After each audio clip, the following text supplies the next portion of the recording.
Sometimes the biggest, most profound truths aren't hidden away in some dusty old book. They're sitting right there in plain sight, wrapped up in a simple story. Today, we're going to dig into a few of those. We're looking at some short Zen parables that, honestly, they could completely change how you think about your work, your goals, even your own mind. So let's just jump right in. It all starts with this ancient Chinese farmer's proverb. Roughly translated, it goes something like this. The lower farmer sees weeds but doesn't pull them. The middle farmer sees weeds and pulls them. But the upper farmer doesn't see weeds but still pulls them. Wait, what? That last part sounds kind of weird, doesn't it? I mean, how do you pull weeds you can't even see? Well, stick with me, because that's exactly where the magic is. So what this proverb is really getting at is that there are 3 different ways to approach the exact same task. 3 different mindsets, 3 levels of awareness, all for the simple job of pulling weeds. And of course, this isn't really about gardening, is it? It's about how we show up for any task in our lives. Okay, let's break this down. The lower farmer, that's the procrastinator. They see the problem, they know it's there, but maybe later. The middle farmer, and let's be honest, this is where most of us live, they see the problem, they have that little internal committee meeting.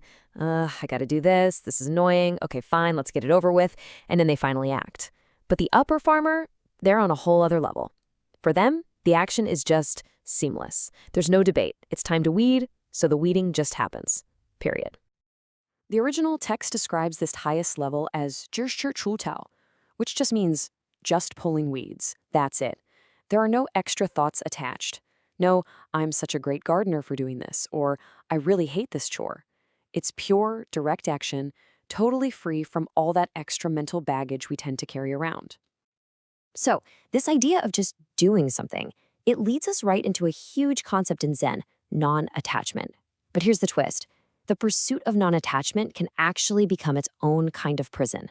It's a real paradox. In Zen, they have this amazing phrase, 一絲不掛. Literally, it means not a single thread hanging. Picture that. A mind that is totally free with no worries, no concepts, no ideas clinging to it. It's the ultimate picture of mental freedom. So, naturally, people wanted to know, how do I get that? I want that.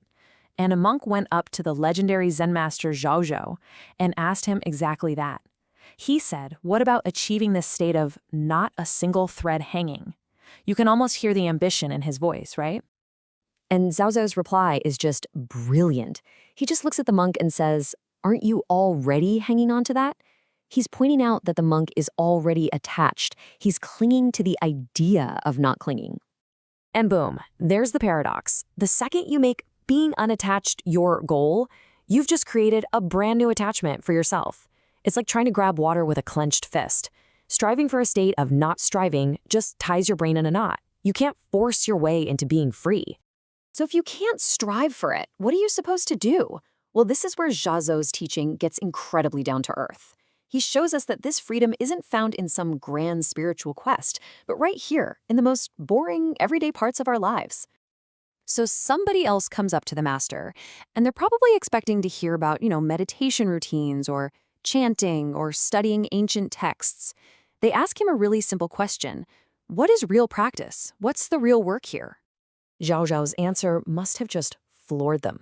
He said, putting on clothes, eating a meal. I mean, can you imagine? The person asks for the secret to enlightenment, and the master tells him to get dressed and have lunch? That's not practice. That's just life.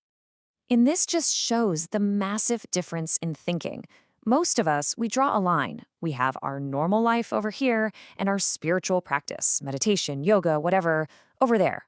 But Zhaozhou, he just completely erases that line. For him, practice wasn't some separate thing you do. Practice was your life. And that's the whole key. It's not about what you're doing, it's about how you're doing it. Are you just eating, or are you eating while stressing about work? Are you just getting dressed, or is your mind a million miles away? The real practice is being fully present in the simple, mundane acts of living. Okay, so this brings us to one last really beautiful story. This one gets at the most subtle layer of this whole idea.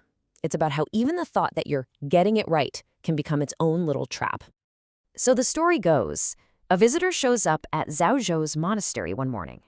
And who does he find sweeping the courtyard with a broom? The great master himself. the head of the entire place, just sweeping. Now this visitor, he sees a chance to sound really deep and philosophical, so he asks this clever-sounding question. He says, "Master, this is a pure and holy temple. Why is there dust here?" What he's really asking is, why are you, this enlightened guy, bothering with something as ordinary as dust? Zhaozhou stops sweeping for a second, looks right at the visitor, and says, "Another speck has just flown in." And that's the final piece of the puzzle. See, the speck of dust Zhaozhou was talking about wasn't on the ground. It was the visitor's question. It was the attachment to these big ideas of purity versus dust. Any thought like, oh, I'm being so mindful right now, or I am practicing Zen. That's just another speck of mental dust, cluttering up the simple act of sweeping. And that leaves us with a really powerful question to take with us, doesn't it?